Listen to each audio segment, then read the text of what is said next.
We're live. Welcome to the Lost Together podcast. I'm Joe, and this is still my attempt to convince Morgan that we are watching one of the greatest television shows ever written, directed, produced, shot on an island, and then named after a classic piece of literature. In this case, it's Catch-22, which is season 3, episode 17, which originally aired on April 18th, 2007.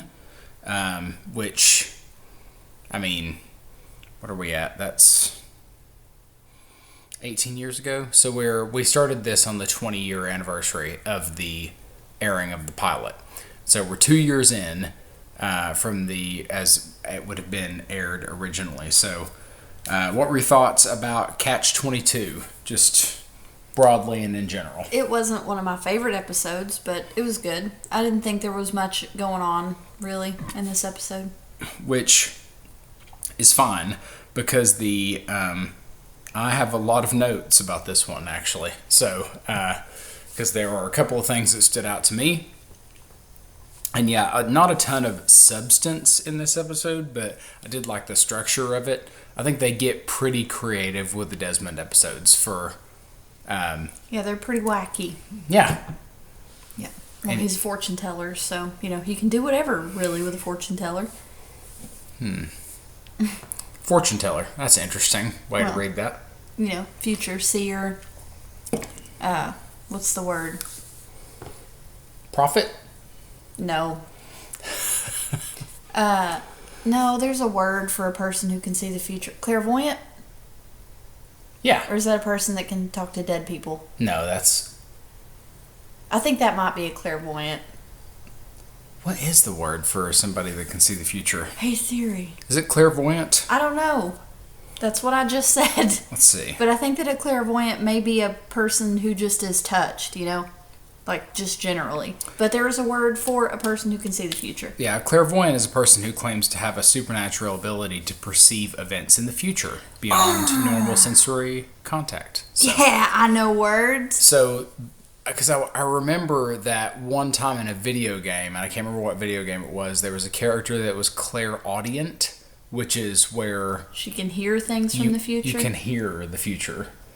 That would be not helpful at all. Oh, you hear a car crash and then you go like, well... Well, would you rather not be able to detect the future at all, or be able to hear it? Not be able to detect it at all. I'd rather hear it. I'd rather hear it than see it, to be honest with you. Well, it depends on, am I hearing the oven catch on fire and I go, oh, I'm going to burn dinner in 2 years? I'll tell you what. We both work in a corporate environment, and being clairaudient in a corporate environment, you would murder. You would be the best corporate worker ever, because you'd be in a meeting with like an executive, and you'd be listening to what they were saying, and then you hear in your mind them say, so with that in mind, I think we need to shift our strategy to the tech sector or whatever.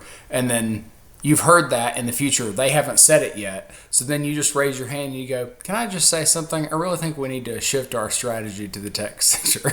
And then they go, what do you mean, you idiot? Because what you heard was the CEO 10 years from then.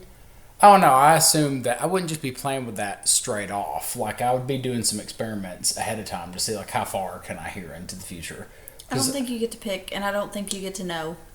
But we're literally both just making this up as we're saying. So in my version, you do get to know, and it's just a couple of minutes ahead. Yeah, but people who do have gifts. Well, they don't. They don't get to pick how they work. In the first and most important place, those gifts don't exist. But the second most important place would be in my fantasy world, which I have created.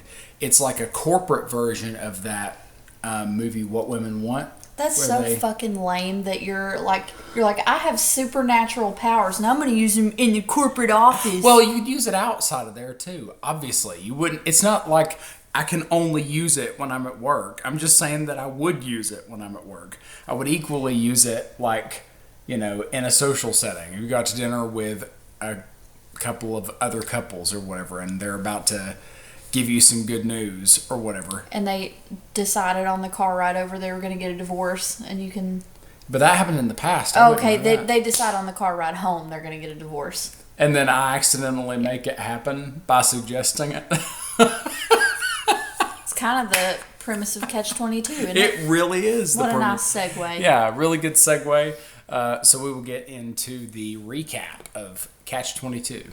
Yeah. Again, like, a lot of stuff happened, but, like, not a lot of stuff happened. So, like you said, it was a Desmond episode. We're getting a little, context on Desmond. And he just seems to me like, I don't know how to put this, like a dude that doesn't have much of a purpose. And I know lots of people like that. Mm-hmm. I don't know what I want to do with my life. I just kind of show up and do stuff. Like tomorrow, if somebody said, hey, I got you a really cool job at the zoo, I would be like, cool, I work at the zoo now. Like, whatever. Of course, it has to pay right and all that. I'm just saying, like, yeah, let's negotiate there's no our passion. salary. Like, there's no passion, really. Like, I work to live. That kind of like small existential crisis that you just experienced is 100% because we're Americans, and America is one of the only countries in the world where your personality is largely dependent on what you do for a living.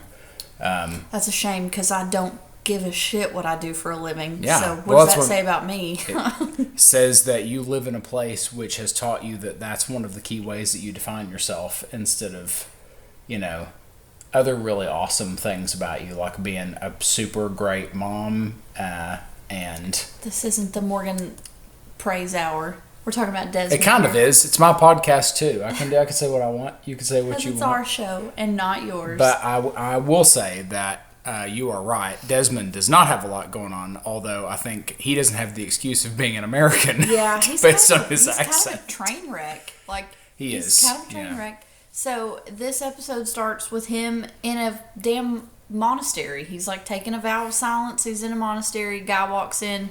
Desmond's like neatly folding his clothes, and the dude's like, you know what, Desmond, I didn't think that you had it in you to become a monk, and just vow silence. Sometimes it's a month, sometimes it's a year. We just kind of test it out, and like, congratulations, brother, you're a monk now, brother.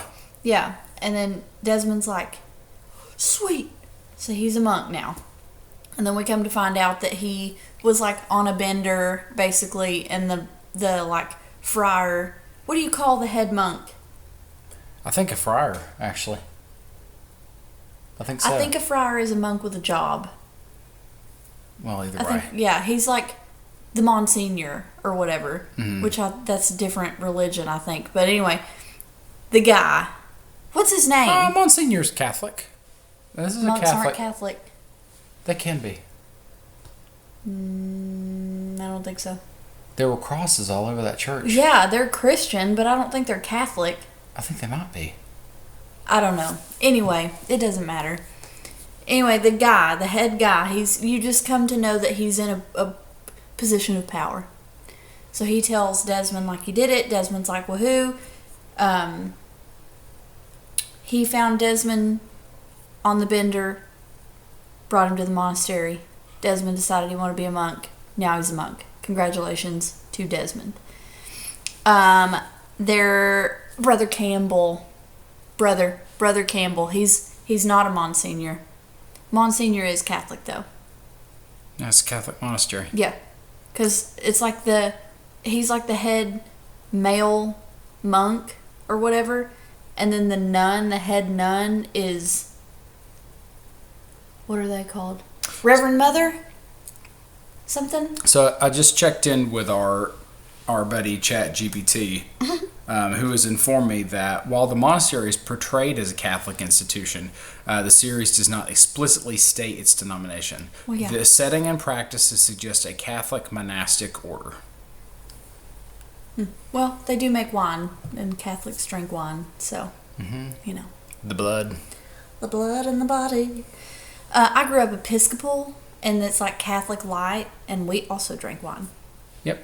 And it was pretty cool. And I grew up Methodist, and here Episcopalians were called Whiskey-palians for... We drank wine every single service. Every opportunity. No, not every opportunity, but every service we would have wine and the crackers and stuff. They were like, I know it's Easter, but the heck with it, let's do a sacrament. And then they... I think Catholics only do it on like certain occasions, but Episcopals were like, oh, it's Sunday? Oh. It's not all the time for Catholics. The body of Christ? Right. Yeah. Yeah. Whatever. Episcopal's like, yeah, red wine. Red wine. Was it the nasty crackers too, or did you get? No, it was the nasty crackers. See, my stepdad was a priest, and so we had church in my house, and me and my brother. This is probably sacrilegious. I don't know, but my stepdad kept the crackers in a little Tupperware in our back room, which was attached to my bedroom, which is where we had church. Tupperware? Yeah. Would he keep the wine in like a wine bottle? Okay. It was in a wine bottle. But he would take them out and put them on the special plate or whatever when it was like time to have sacrament. But to keep them fresh, he kept them in a Tupperware.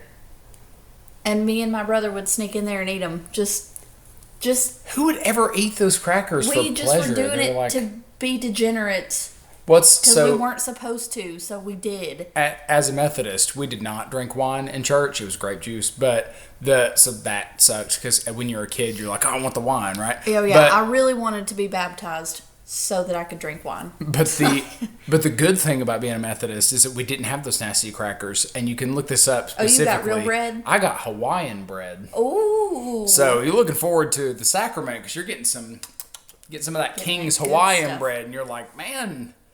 Yeah. When we went to other Episcopal churches and they had we had unleavened bread one time. It was terrible.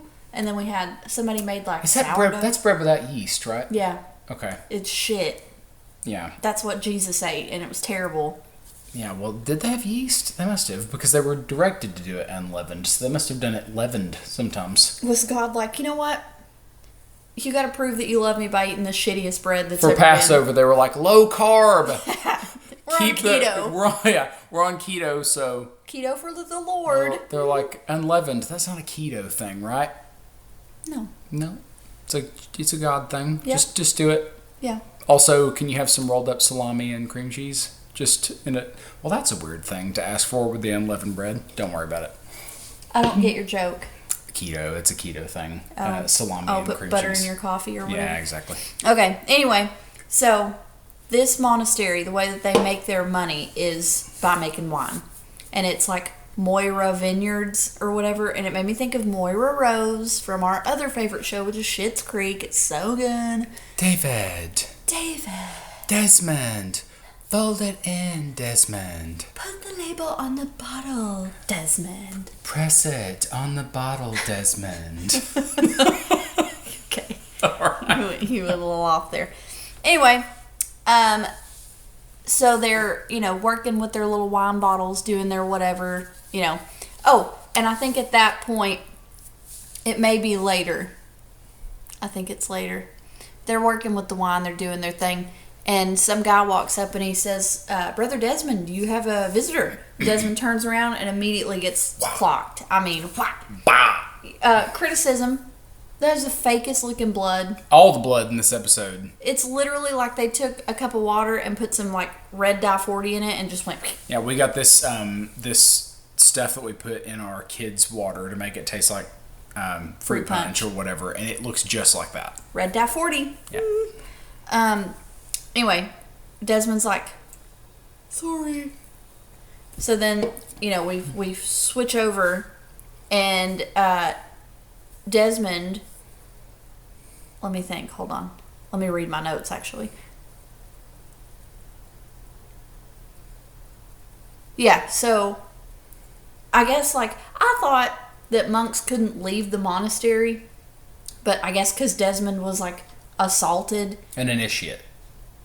No, he's a brother now. He's like a brand new one. He's in the order. Yes, yeah, but whatever. He's still a monk. He's at the bottom of the order. Yeah, so they would get less privileges, I would think. How'd they get the stuff to make their wine?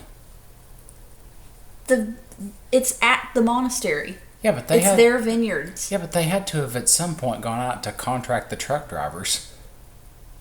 I don't know. Anyway, this freaking episode's a mess. Anyway, so Desmond goes, he knocks on the door, dude opens the door, and it's the guy that punched him in the face. And Desmond goes, "Is Ruth here?" And the guy's like, "Fuck off," or whatever. And he goes to shut the door, and he's like, "Get the fuck out of here." And then you hear a lady go like, "Leave him alone." And then this cute little girl steps in the door frame. Turns out, Ruth and Desmond dated for 6 years. That's not nothing, folks. No. That is not nothing. Dated for 6 years. They were going to get married, and then like right before they were supposed to get married, a week before. Yeah, like everything's paid for, whatever. Desmond ran away. And this idiot is like trying his best to make this emotional like plea to her of like, "I didn't run away from you because I was scared. I literally got a call from God and I picked up the phone and he said, 'Go be a monk.'" And she's like, "Next time you're scared of something, just break up with the girl. Don't run off and be a bloody monk or whatever." And Desmond's like, "Because she's right. Freaking coward." Which he says later. He admits that he's a coward. Mm-hmm. And he's shown enough he is. But anyway, we go back to the monastery and Desmond is piss-ass drunk on that Moira Vineyards wine. And Brother Campbell walks in and he's like, "Dude." And Desmond, like, he's like, "Sorry." And he slides the bottle over, like inviting Brother Campbell to drink with him. And Brother Campbell is like, "First off, those bottles are 100 quid. Which I don't know how much money that is in American dollars, but 100 of anything's a lot. So quid is just a slang for $1. So yeah, but it's not $100. Well, I don't know what the currency switch over is. Yeah, it's always slightly more in dollars. So like, well, like basically like if it's 100 quid, it's probably about $110.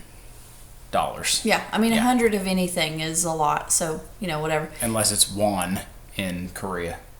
Yeah. So, and then Desmond's like, "Wow, we got plenty." And the guy goes, "Well, we only make 108 cases. 18.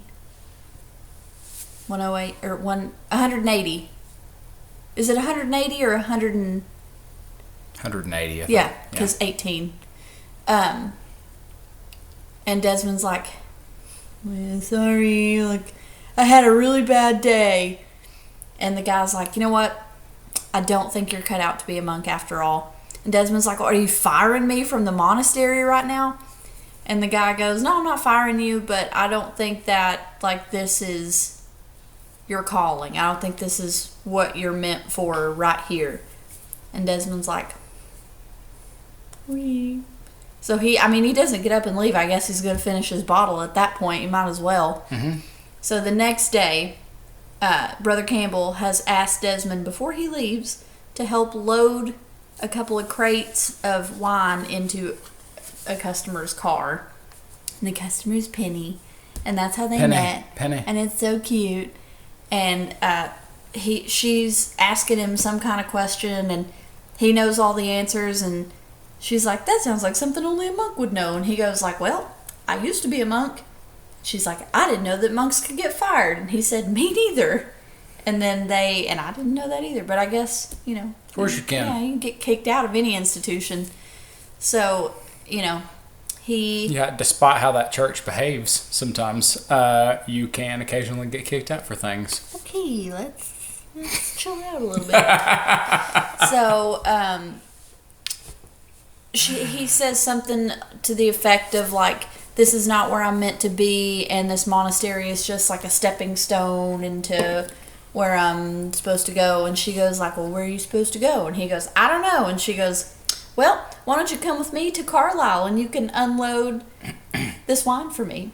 You think it's funny that they picked the city Carlisle? I don't know what the importance of Carlisle is. Forget about the importance of the city Carlisle. They could have picked any city in the UK, and they picked Carlisle, which is Boone and Shannon's last name. Oh, cute. Yeah. I forgot. I like just know him as in Boone the writing, like they, I'm always reminded in writing that writers can write anything they want. They could have picked any city. They could have been going to London or something, but they instead chose Carlisle. Yeah, because what a cute, fun little way to go, look how we intertwined all the, Yeah. It's cute.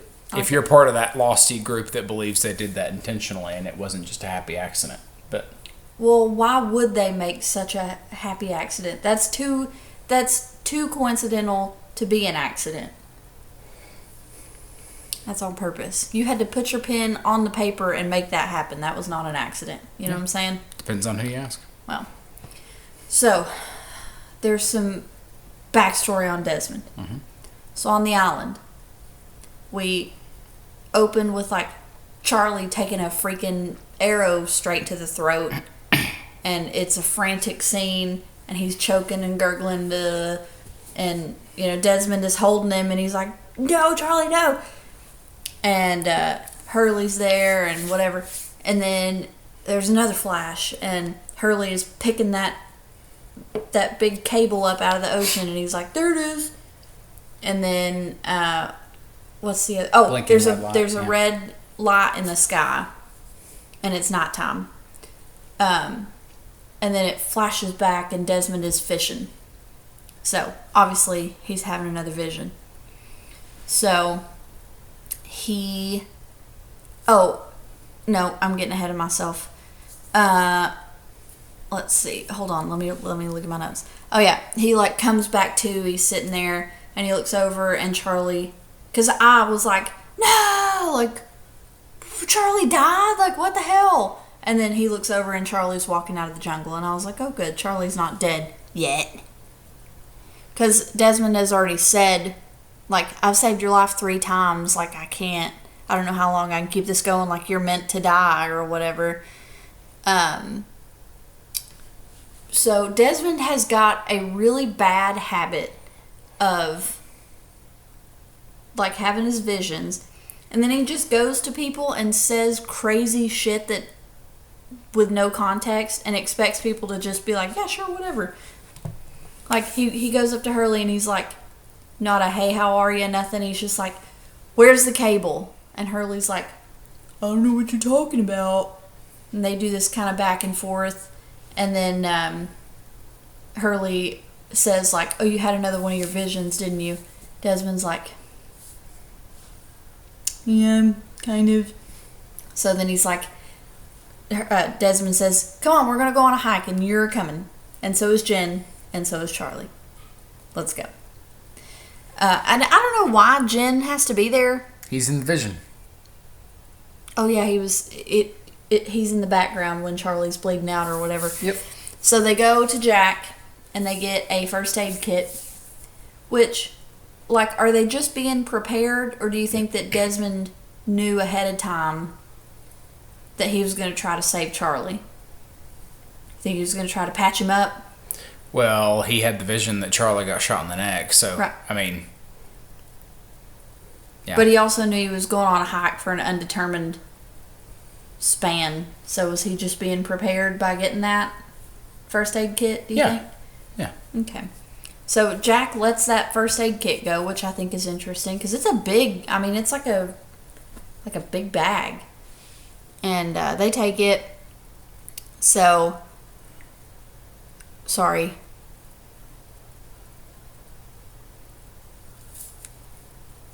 Oh, okay. So, after they get the first aid kit, Hurley's like, listen, dude, if you want me to help you, you've got to answer some questions. What is happening? And Desmond's like, yes, I had a vision. I don't really know, what order things are going in here, so I just need you to, trust me. Things have to happen exactly the way that I saw them happen, so, we just gotta go. So Hurley accepts that, I guess, and he's like, all right. So,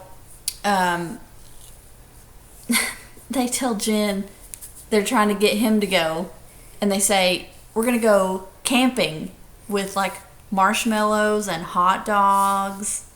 And Jen's like, camping? And they're like, yeah, camp marshmallows. And Jen's like, okay. Hurley says, everybody loves marshmallows. Where are the marshmallows? They never even bring him out, which I think is so sad. I think it would have been great if they had brought marshmallows. But Desmond was not trying to have any kind of fun on this little trip. He was on a mission. He was not talkative. He was just hustling the whole time. Mm-hmm. Even though he wasn't really sure what he was hustling towards the whole time. No, but... I guess he had a feeling. Well, it doesn't matter to him because, like... He's just trusting. Every time he's had a vision, it's come true, and he's done something to subvert the vision. So he knows. He's like, look, it's come through every single time. So I need to just get going. And if you saw something and you knew you were headed towards something and all your other visions had come true, you wouldn't be super interested in, like, who's winning a race between Superman and the Flash or whatever. Like, oh my God, seriously, these guys, like... That's how I'd feel. I'd be like, y'all, come on. Like, I'm literally... They're walking hell. What do you want them to just be little soldiers and just...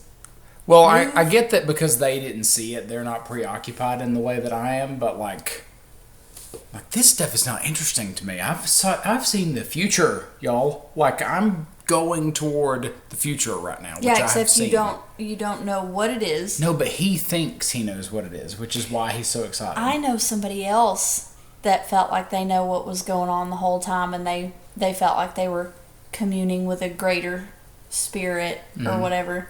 And that motherfucker is gone. And I'm talking about John Locke. And we were shitting on him for forever for being, I think it's a little different between Desmond and John Locke. It's not exactly the same, because John Locke's thing is faith. Mm-hmm.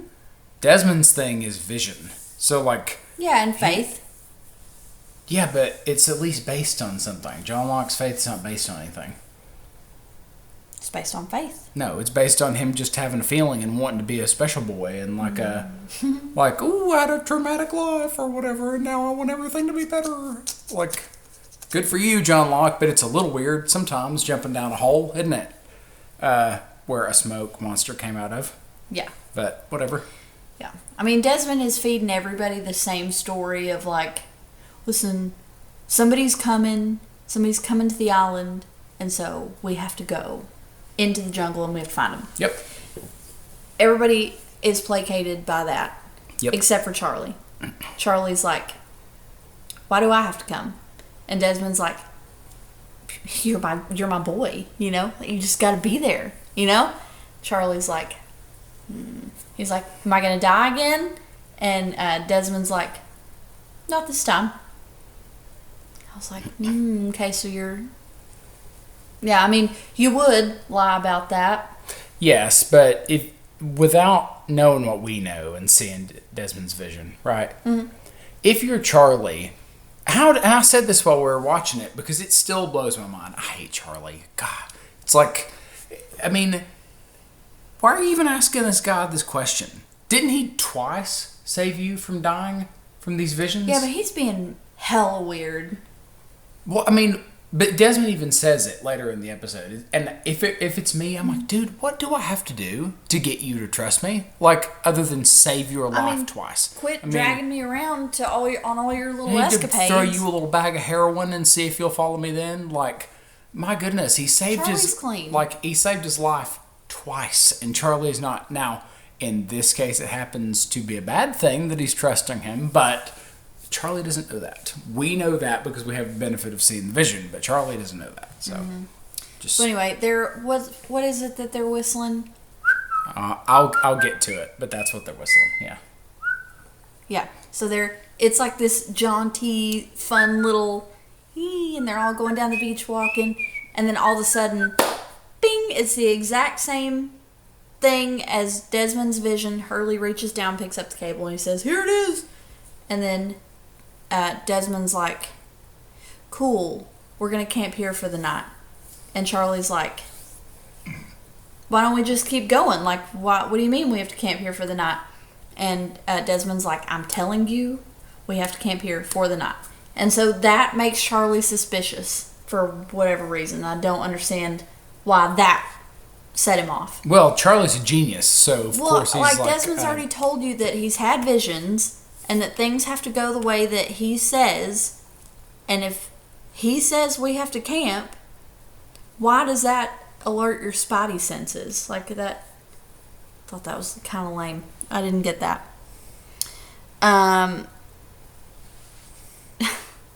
We laughed so hard. They're camping on the beach and they're telling ghost stories, and Jen's got that flashlight and he's speaking fully in Korean. No idea what the hell he's saying. Just like this. Yeah. You can tell, though, that he's really giving this story everything he's got. He is really into it. And I think when that scene starts, he's doing a stupid voice. I don't want to try to say what he was saying because, first off, I don't speak Korean, and it will, it'll be like probably just vaguely eerie. racist. He's doing a ghost story voice. He's doing a scary voice like this. And it like looks at Hurley, and Hurley's obviously afraid, which is so funny because he's maybe picking up one word a sentence. He doesn't know what he's saying. And then Jen like, ah, and Hurley jumps, and it is so funny. And Desmond is not involved. He's sitting off by himself looking at a picture. Charlie comes up and he's like, "What's that?" And Desmond says, "Oh, this is Penny. This is my girl." And Charlie says, "Not half bad." That's nice. Before we move too far forward, I just want to borrow a thing real quick from our good friend Greg, who translated the story that Jen told. Oh. And the story is this. And the girl turned to the man who saved her and said, "Thank God." So there's the voice you were thinking of. "I was afraid you were the hook man." And the man looked at the girl with a smile and said, "Don't worry, little girl. My hook is still in your father's head." That is hilarious. I love that. It's so good. Yeah. So, Desmond and Charlie are like bonding, and then they hear the unmistakable sound of helicopter blades, and they're like, "Oh shit, Desmond was right. Like, somebody's coming." And then the helicopter crashes into the ocean. And they're like, "Oh shit, like, we gotta go out there. And then they see the blinking red light, and obviously the pilot has ejected from the helicopter before it crashed. Yeah, Hurley's like, "Are they supposed to sound like that, helicopters?" Yeah, because it's like...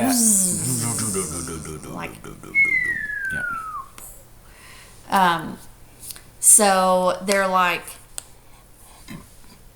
Desmond's like, "We need to go, like, now. We need to go into the jungle right now." Which, I got to thinking about it. And I guess they could have walked, like, into the morning. But the next thing that's supposed to happen is Charlie's supposed to get shot in the neck. Because they've already found the cable. And they already saw the red light. Next thing is Charlie dying. And that happened in the daytime. But Desmond is like, "We got to go now."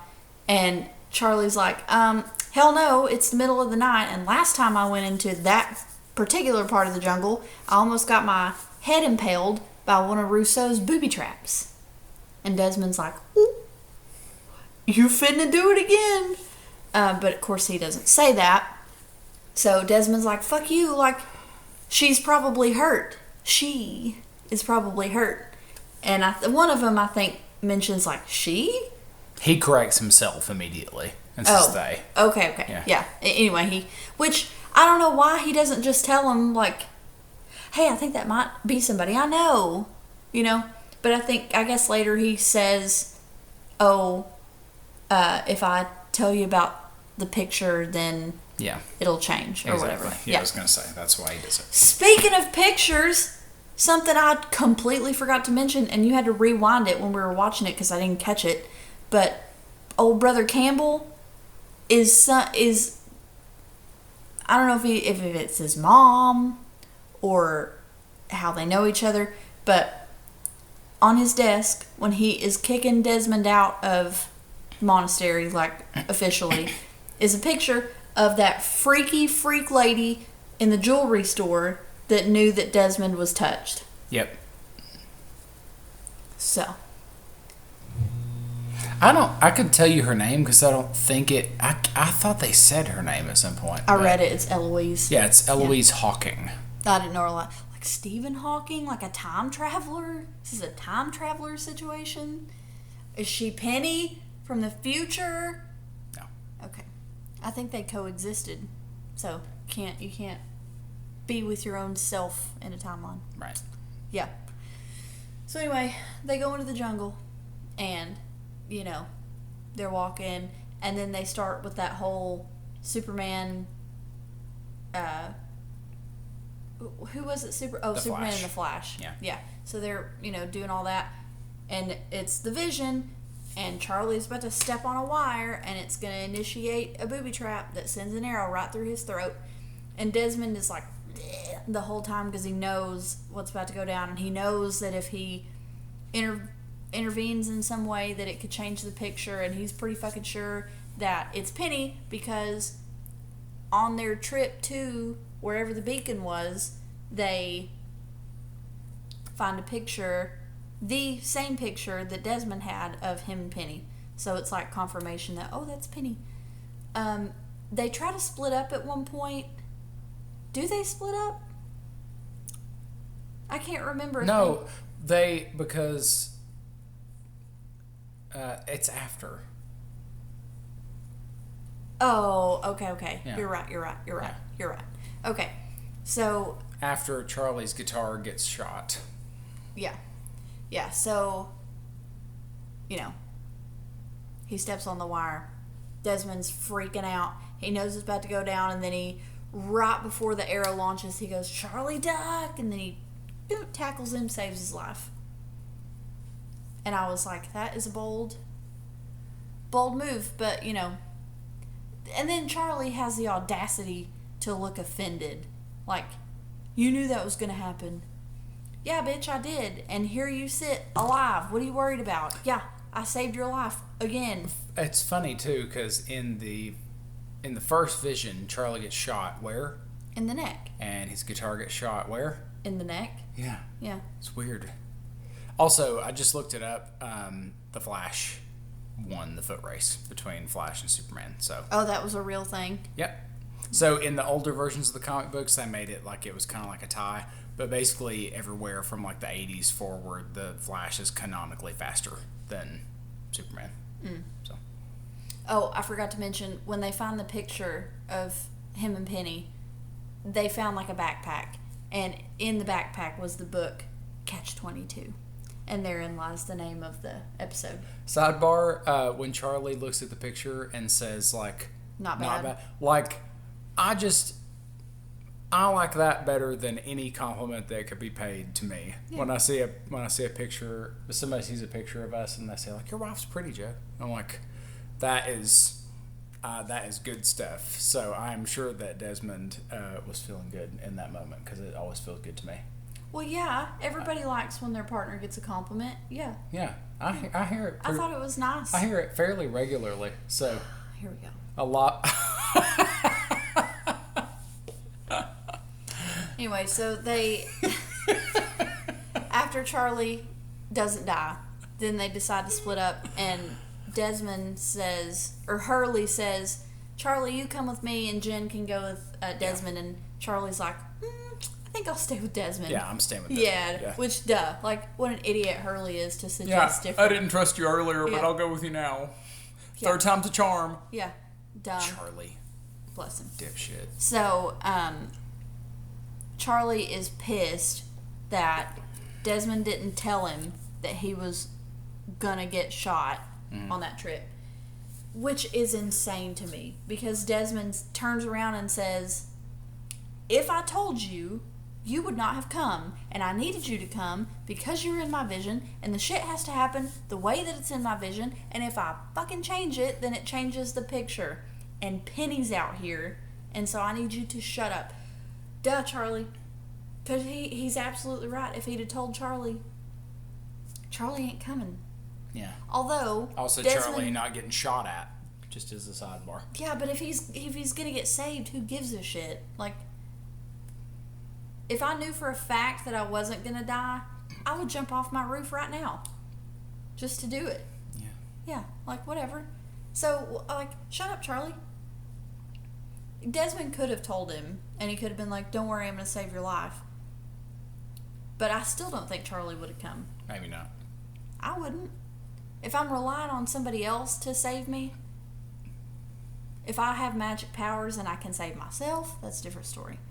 So they're walking, and then it's like, oh, we found something. They come together. There's a parachute, and then little feet dangling, and it's obviously a person inside of an air suit. Desmond climbs up there, and he's crying, and he's like, oh, I'm sorry, Penny, I'm sorry. He cuts down the parachute. The guys take it and make like what people would jump out of a burning building on. Body falls down. They're all like, ugh. And Desmond's like, get away from her. He goes over and he's like, I'm sorry, Penny, I'm sorry. And he takes the helmet off, and it is an Indian lady. She's not Indian. Not Penny. It's not Penny. Right. Yeah. But she says his name. She says, Desmond. Yeah, but she's like barely conscious. Yeah. So that's the real shit that's going on the island. The other crap is just, we're back in the freaking love triangle with Kate and Sawyer and Jack, and I'm so bored with that. I'm so bored of it. It's lame as hell. Kate sucks. She's a manipulator. Yeah, that's because of just one person in this stupid love triangle. Just one of them, a specific one of them, would grow up and act like an adult, then the rest, everything would be fine for everybody. Yep. Kate's ruining everything for everyone. Yep. You know what Kate does? It's not run, it's ruin everything for everyone all the time. That's like the thing that she does on the show. I'm like, honestly, I'm bored as shit with this whole fucking love dynamic thing. It's so boring. She gets a little better through the series, but it's not right now. This is like the valley of Kate sucks right here. I got like actual pissed in this episode at Kate because I just think it's fucking pathetic. How, like, dude, grow up. She is trying her best to like reconnect with Jack, and she's like, it's so weird being back, isn't it? Not having to like get out of a cage or run into the jungle. And they're in like the kitchen area, and Jack's like, yeah, I hated having a house and a piano I could play. It was awful. That sucked. I remember when you caught me playing football. Yeah, that was ass. Man, thanks for rescuing me from that. Yeah. Glad I'm back here washing my ass in a river. Yeah, I had a bed. Yeah, and she's like eating something, and she's like, the oatmeal's great. And then he says, can I have your spoon? And she goes, yeah. And she puts it in her mouth and licks it clean and hands it to him, and he's like, thanks. And then he takes that spoon and takes his oatmeal and walks his happy little ass over to Juliet and gives it to her. His friend. And he could have washed that spoon off, and he didn't, and I think that's kind of gross. But, yeah. That's like, the analogy I came up with was gross, so I'm not going to do it. But, so then Kate sees that, and she's like, So then she goes to Sawyer's tent, and after Sawyer tried to have sex with her earlier. Oh yeah. So he walks in on her, and he's like, "How about a little afternoon delight, right?" And then he doesn't say that. He's very respectful about it. He's not gross about it. He walks in. He walks in. It's a little gross. No, it's not. He walks in with like something to say, and she's putting her shirt on, and he's like, I forgot what I was talking about. And she's like, "Shut up, Sawyer." Puts her shirt back on and saunters on out of there like the pig she is or whatever. So she, after seeing... Just call her a pig? Yeah. Golly. Because of this that she does right here. Yeah. She goes into... She doesn't knock or announce herself in any way. She just walks in and hops on that thing. And Sawyer's like, all right. And she's like, don't talk. And he's like, what's going on? And she's like, I said don't talk. Are you crying? Yeah, that's it. Yeah. Are you crying? Shut up. And then they have sex. And then the next day, he says, like, so what do I owe the pressure? And she's like, whatever. So then he and Jack meet up at the ping pong table. They're going to play ping pong. And Jack says... Which is nice, by the way. Because nice. he walks up with the paddles. And he's like, "Do you play ping pong?" Yeah. And they went and Jack took him up on it, and they went and played ping pong. It was really nice. It was nice. They're trauma bonded. Well, yeah, and Sawyer hugged Jack when he saw that he came back, and it's like this little thing is like the boys are fine. That's what I mean. Like, Kate, shut up, quit ruining everything. Mm-hmm. These dudes could be bros, right? Except that they got a hose in there. You suck, right? Yeah. Like, think of that. These two dudes who would have killed each other in the first season, and now they're like, let's play ping pong, and like, finally something I can beat you at, which is like Sawyer acknowledging that Jack beats him at stuff instead of just being egotistical. And it's like, look at this nice little bromance they could have, and Kate in the middle of it, ruining everything. Yeah, so they're like playing ping pong, and Sawyer says to Jack, "It's weird being back, isn't it? It's weird not having to get out of a cage." And Jack laughs, and he says, like, "Kate said the same thing." And Sawyer says, "Oh, yeah, you talked to her?" And Jack says, "Oh, yeah, last night we talked in the kitchen, but then I had dinner with Juliet." And Sawyer's like, bing, light bulb.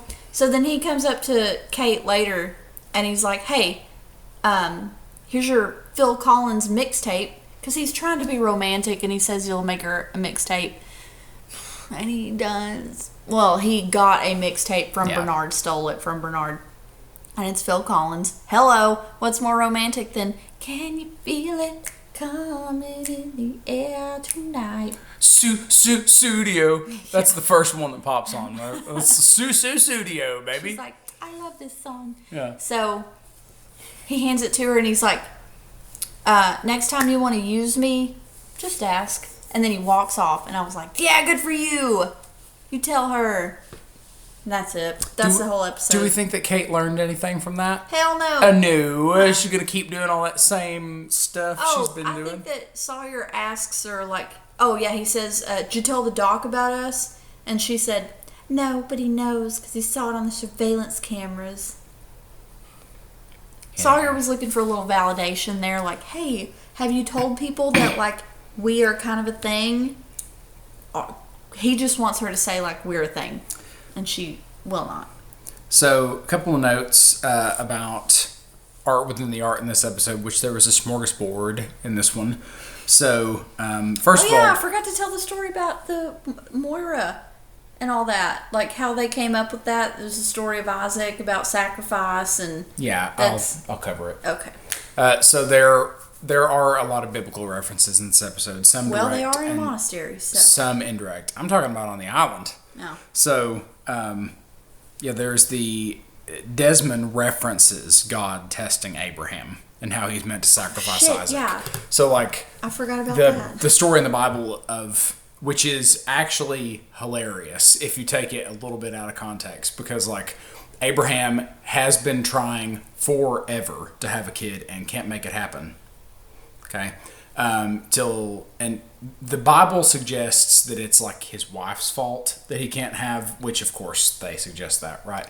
But they suggest that, and then Abraham's like, better get a concubine or whatever to help out with this. That's right. Mm-hmm. Yep. I did not know that. Yep, and that happens. And so I think it's Sarah is his wife's name, pretty sure. But they eventually get a child, Isaac. All right, Isaac's there. Get a child. Yeah, well, I don't want a child. There's some stuff anyway. They acquire a child. If you want to read it, right? But Abraham and Sarah, they have Isaac, and then Isaac gets older, and he's like a miracle baby. Can't believe this or whatever. And then they're having a great time. I love being a dad. And God's like, hey, kill your son though, okay? You love me, right? Do it for me. And he's like, really? And God's like, yeah.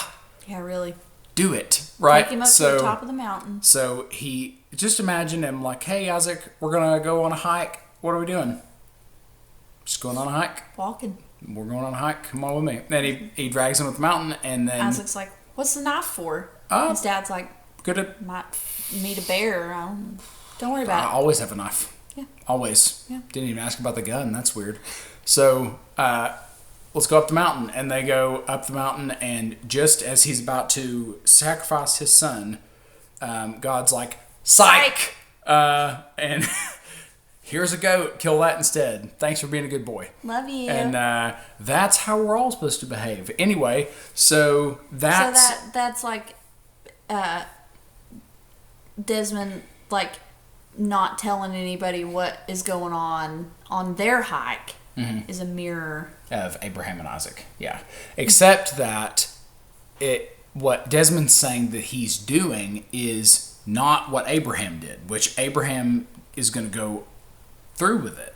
And Desmond doesn't because he packs the first aid kit. That's why I didn't say anything when we were talking about it earlier. It was like he's going to try to stop it. So like this vision's happening, he's going to try to stop it. So that's what he's like. Brother Campbell was like, what good is a sacrifice if you don't actually lose anything? And it's not really a test.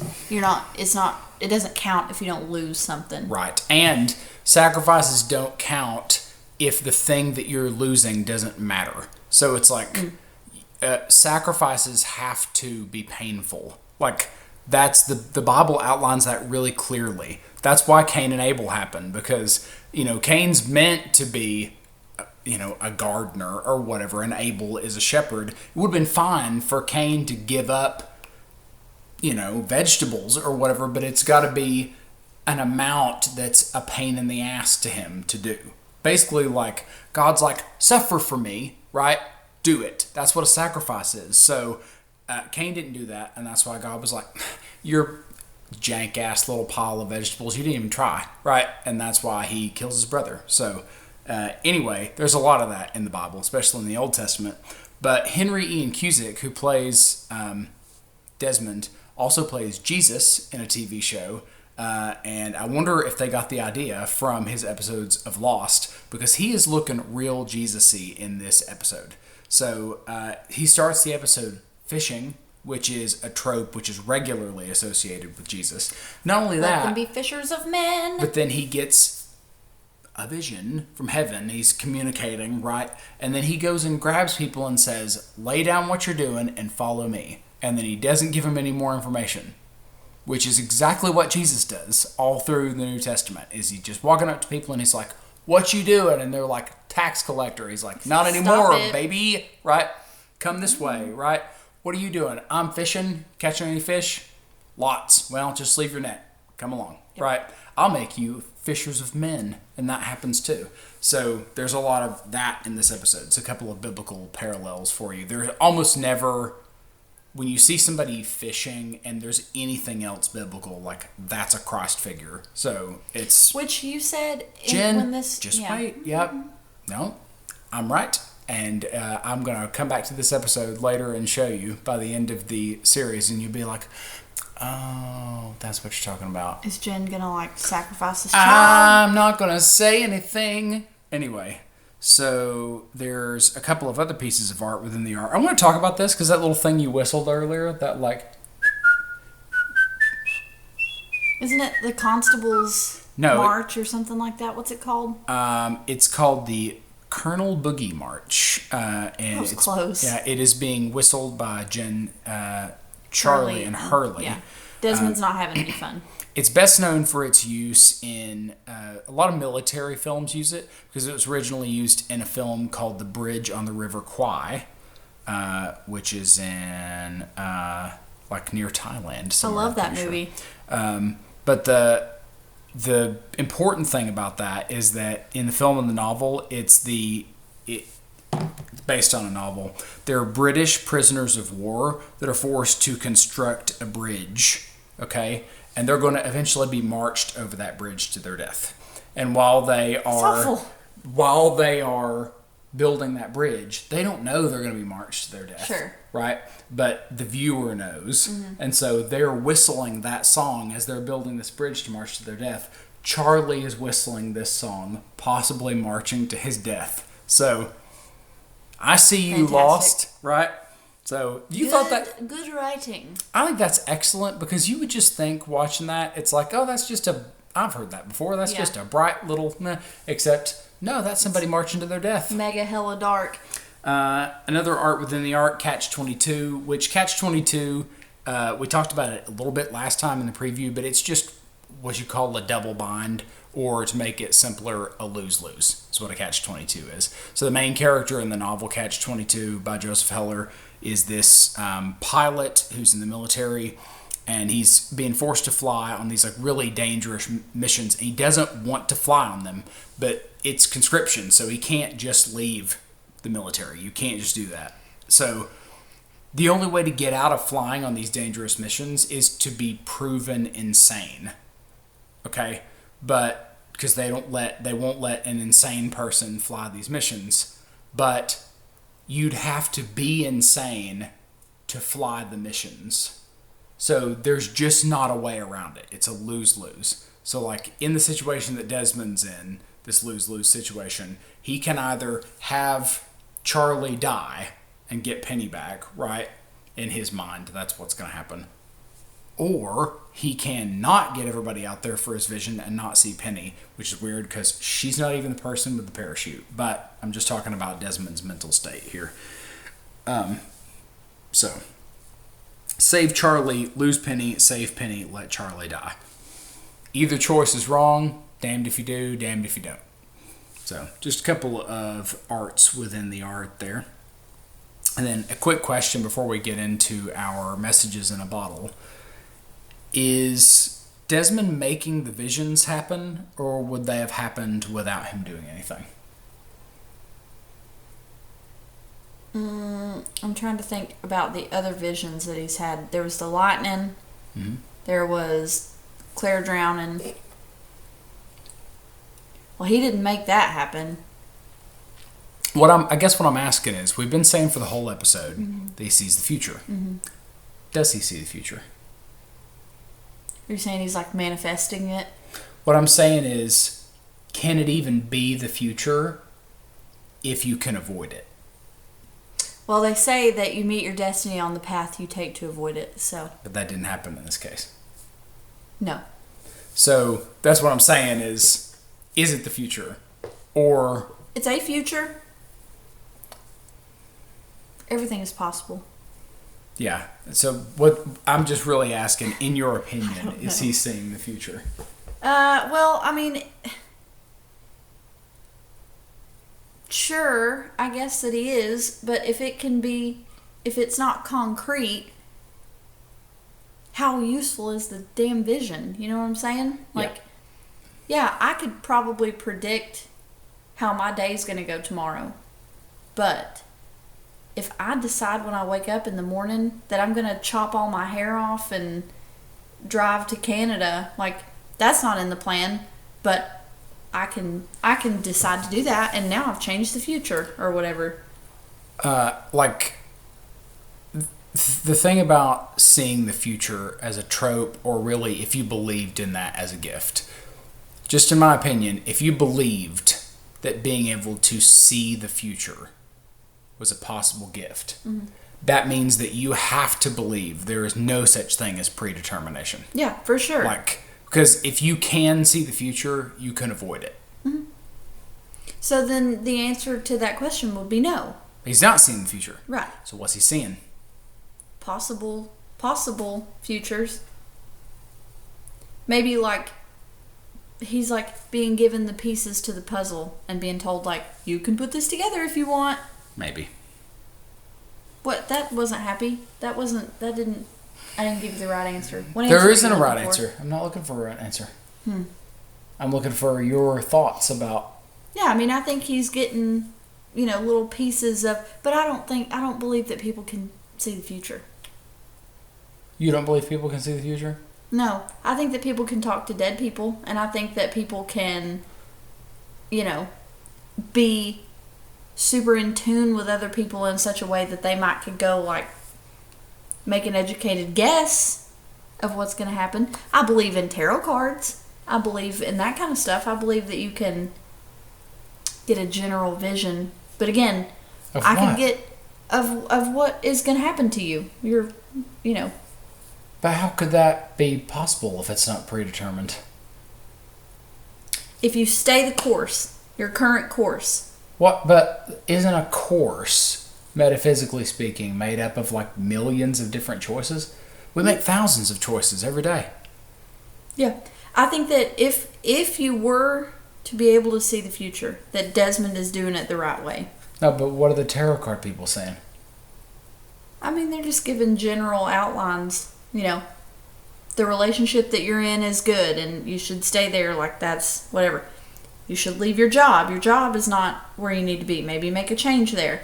You know, it's not like, it's not direct. It's not step by step. Tarot card readings are super vague. You know how to read tarot cards. I don't know how to read tarot cards. I know how to bullshit about tarot cards. Like, that's what they're doing. It's vague on purpose. So what I'm asking is, do the people that read tarot cards have a gift, right? Or are they just intuitive like me? Both. Yeah. People that actually can do it, both. Most of them are liars like you. Yeah. They're all liars. No, they're not. Yes, they are. They are either delusional, dishonest, or both. So it's definitely some combination of those two. But you know, I believe in magic. In a young girl's heart. So let's get into the messages in a bottle. So a couple of comments from last time. I don't know why Facebook automatically filters to most relevant, which is crazy to me. All right. I know. Just give it to me. Yeah, I want the newest thing. So I did post in the week that one of our shorts got almost 2,000 views. And it was the one... It makes me scared and uncomfortable. It was the one where I was dumping on Game of Thrones. Game of Thrones. So I think it's because I mentioned Game of Thrones. And some person got in the comment section and said, don't compare this crap to Herman Melville. Which, sorry dude, but like Herman Melville sucks too. If you've ever read Moby Dick, it is one boring piece of crap. And Wasn't he paid by the word for that book? Yes. Yeah. Moby Dick could have been a quarter the length that it was, and it would have been the same damn story. Okay? So but he would have made much less money. Yeah, I know, but it would have been better for me having to read Moby Dick.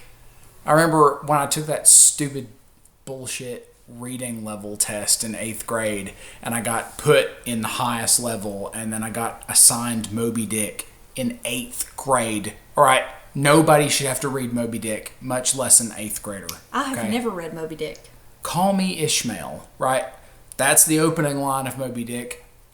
That is the only line that I remember from Moby Dick. I know that Moby Dick is where we got the word Starbucks from, because Starbuck is the first mate of Captain Ahab. And, you know, it's actually a good story, but like how it's written is shit. Isn't it about vengeance? It's about madness and obsession.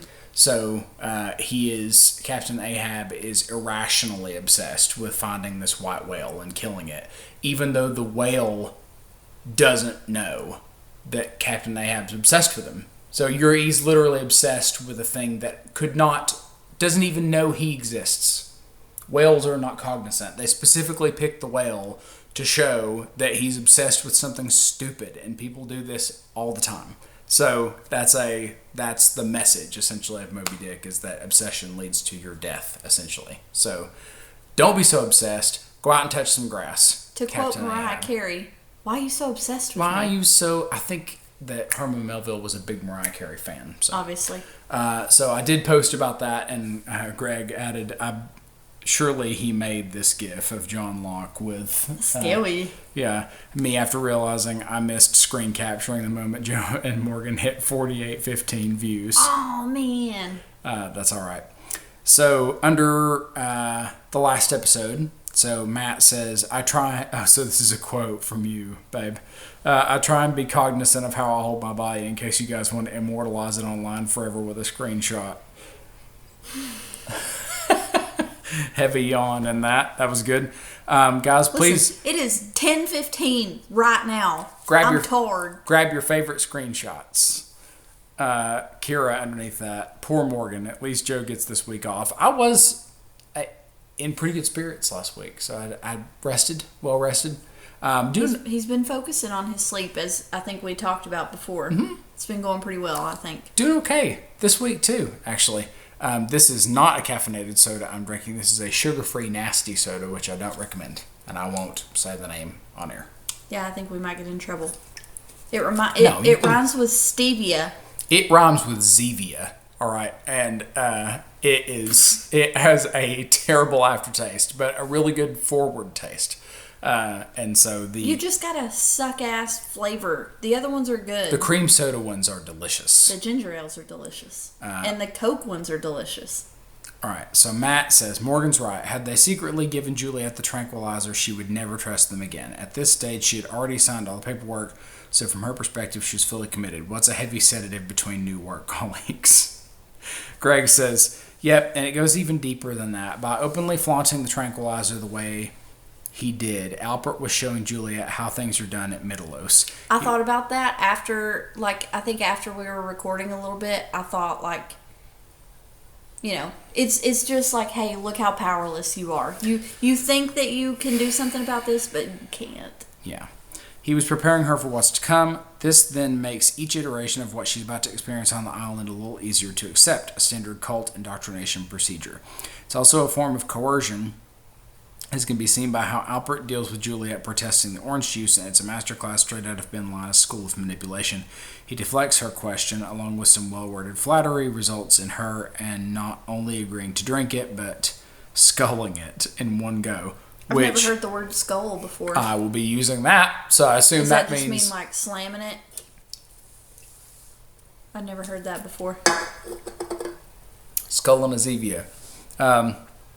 So Greg also says, to address the question at the top of your podcast, Joe's right about the medication that Juliet developed. It wasn't about eradicating cancer. It was about fixing degenerative-based infertility. Her sister wasn't naturally infertile, but became so due to her cancer treatment. And Juliet's research created medication that reversed the sterilization. Can I say that I think that that's immoral? What? In what way? Why would you give a person who is sick with cancer a pregnancy? Because if they are optimistic that she'll get over the cancer, probably for that reason. I don't know. I think that sucks. Well, they don't tell us how dire the cancer is at the beginning, like when Juliet's doing the treatment. That's true. In terms of her sister's cancer going into remission, then coming back before going into remission again, it's presumed based on the way it plays out that the island did at least some of that.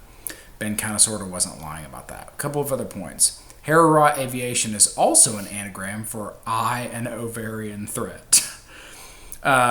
Vomit phobia is a thing, and I know it well. Cannot do it and would literally rather die, which is why I always have a Maxilon anti-nausea medication nearby. That must be an Australian medication. I would love some. I wonder if it's like Dramamine. Yeah, whatever. Since you're a fellow vomit phobe, I'll share. December 26th, 2008.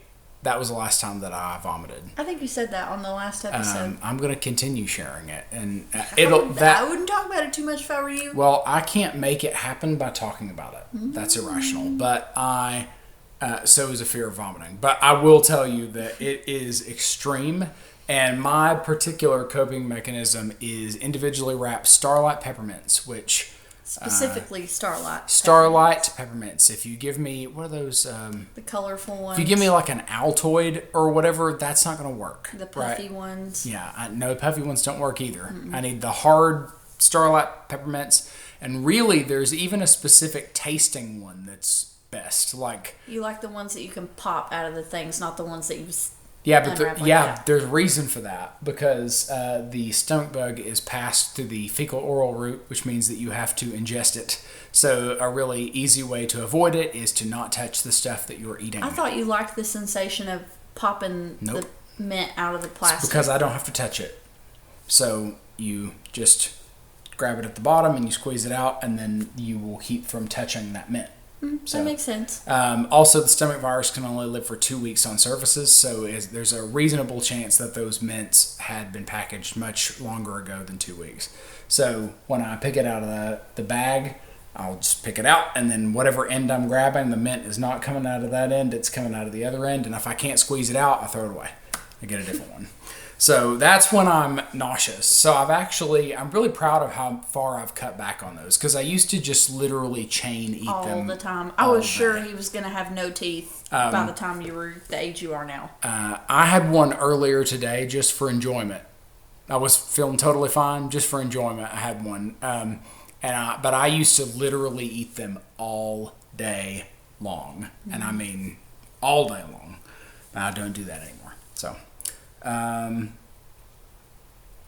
Daniel adds, never heard the coconut crab theory about Amelia Earhart, but according to Star Trek Voyager, she was taken by aliens and sent to the Delta Quadrant on the other side of the galaxy, and that's the story I'm sticking with. Well, is the Delta Quadrant a good place? Because I hope that's what happened to her too. Unless it's a bad place. It's populated by coconut crab aliens. So Kira adds... Is it really? No. Oh, I don't know much about Star Trek. Kira adds, finally found time to watch another excellent episode with great insight. Thank you. How many times we're going to speak in tandem? That's twice. Okay. Which, and I commented underneath. I seem to be missing a comment here because I had said to Kira that I thought maybe she was atting me in the last episode. Maybe I said it out loud. I can't remember. I don't know. But I said even if she was atting me, I would love it. I love if you can roast me well, I'll appreciate it. I promise. Mm-hmm. So it's hilarious. And what's not to roast? Honestly, you don't get this haircut if you care about getting roasted. So no, you keep the hair that you have if you want to get roasted. You have done the right thing. Yeah, it's not good. Men, if you're going bald, just let it go. What are you holding on to? Just My goodness. let it go. It's so much worse than being bald. Also, not to just ring the bald bell for a second here, but if you're thinking about going bald, there are so many positives about being bald. Except in the winter. Your showers are so quick. Like you get done and dry. Well, that's a man thing too. Yeah, but when I had hair, there was still some drying that needed to happen. Right now, I get out of the shower, done. He goes like this, and he's done. Done. It's like... All right, and facial hair, not the same, right? But just the hair on my head, just done. Highly recommend it. It's annoying. So next episode is called DOC. Dead on call. Interesting. DOA is dead on arrival. So it is a Sun and Jin episode. Uh-oh. Haven't had one of those in a minute. And yeah, I mean... still not super mega interested in their backstory. I just want to know what's going on currently. I don't give a shit about... Babe, you don't remember... Yes, the affair guy jumped out of a window. No, you don't remember DOC from a certain special time in your life? You'd have only heard it maybe once or twice, and in the kind of very beginning. Is it a retail thing? Nope. I don't know. Okay. Well, you'll see in the episode. What's the special time in my life I'm supposed to remember? It is a very special time in your life that took not quite a year to complete. Oh, is it a baby thing? Mm-hmm. Well, a DNC, I know what that is, and that's not this. No. DOC is date of conception. Oh. So so they do that to try to estimate basically how far. Yeah, it was sometime in March. How far? They do that to try to estimate how far along you are, right? Yeah. And that's more prescient depending on, how the course of the pregnancy is expected to go. Mm-hmm. So if you think there's some reason that pregnancy might be rough or something might go wrong, then date of conception is really important. Mm-hmm. Mm-hmm. So that's your hint for this episode. Oh, yeah. I mean, shit's about to hit the fan because, son, I don't think she knows yet about the whole, like, every pregnant woman dies thing. If she doesn't, she's finna. And that's going to be bad news for her. Yeah. All right, y'all. Well, it has been a great time. Episode slightly longer than normal. Yeah, sorry, I was wild on this one. It was really great. I had a fun time. Glad you all are listening. We love you, all of our viewers and listeners. And we are going to see you in another life. Brother.